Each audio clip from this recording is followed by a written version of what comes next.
humility, lack of ego, someone who can create a safe space where you don't feel like a fool if you make a fool of yourself. With George, he was the first one who really reassured me that it didn't have to be the way it had been.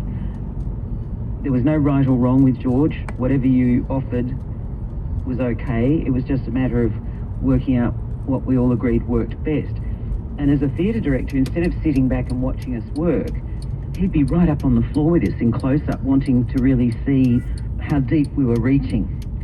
And when you're in a safe space like that, it's much easier to suddenly let go. And I remember one scene Mel Gibson and I were rehearsing, and he was challenging me about something, and George was right there, to see how I'd react.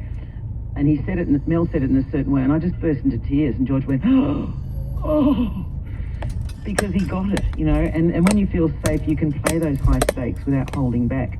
Actors often hold back because they don't want to be wrong, and with George, you just felt safe to have a go. And then he directed me again in The Shirley, which was a magic series for me. And he's just a kind man with a wonderful sense of humour and a quiet authority. And he treated everyone on set equally. He was the mother, father, sister and brother of every single person on that set, whether it was the caterer, the runner, didn't matter. No one was better than anyone else. The other person that really influenced you was this guy, Larry Moss.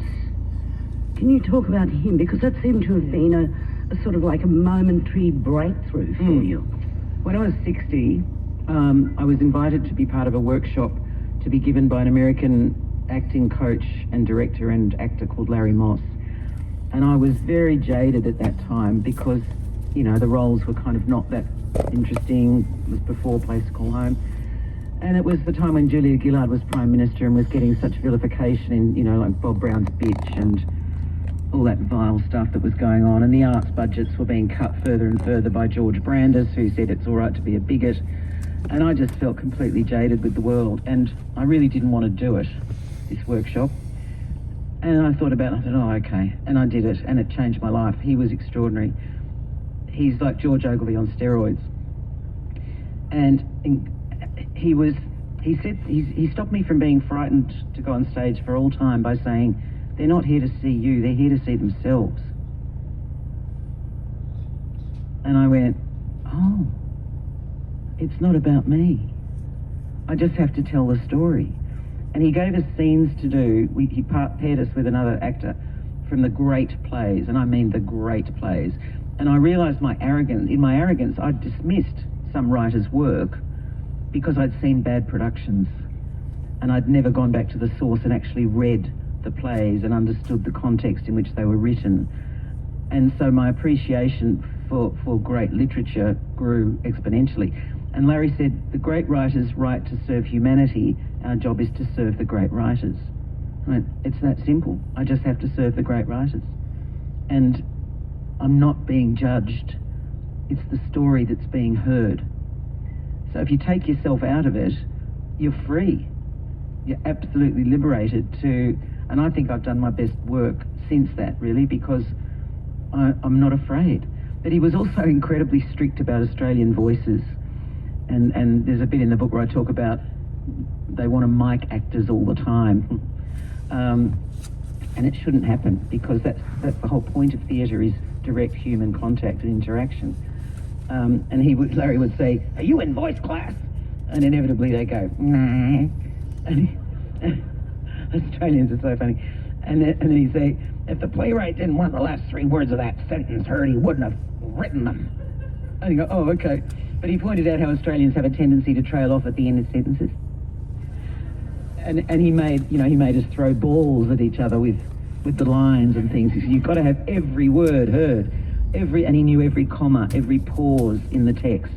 And so why aren't you honouring that? Who do you think you are that you can alter this great writer's work? He sweated over every comma, every full stop, every pause.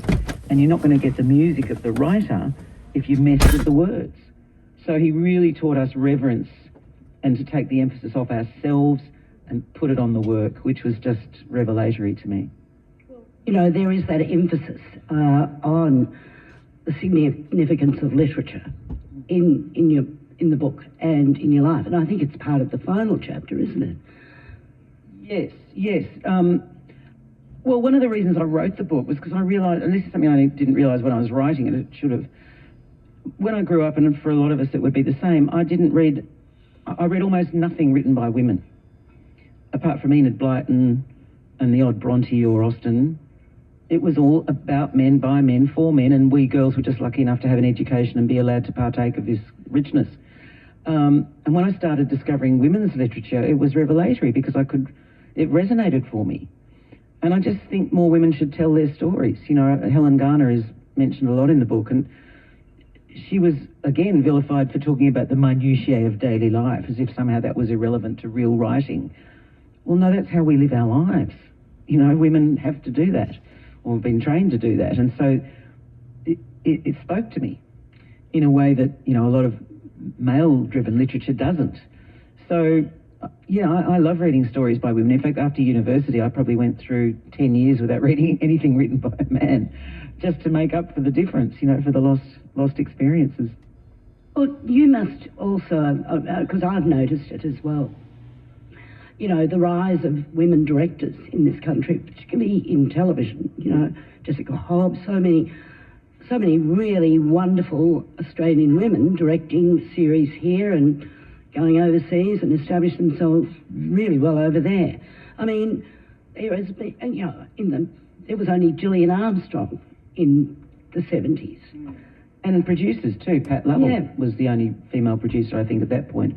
Although Sue Milliken and, you know, Margaret Fink were there too, but didn't get much publicity. But certainly, as I've got older, the coming forward of more women writers, directors and producers has been wonderful, because older generations of women's stories are being told, and that's really rewarding because we're so invisible on screens otherwise.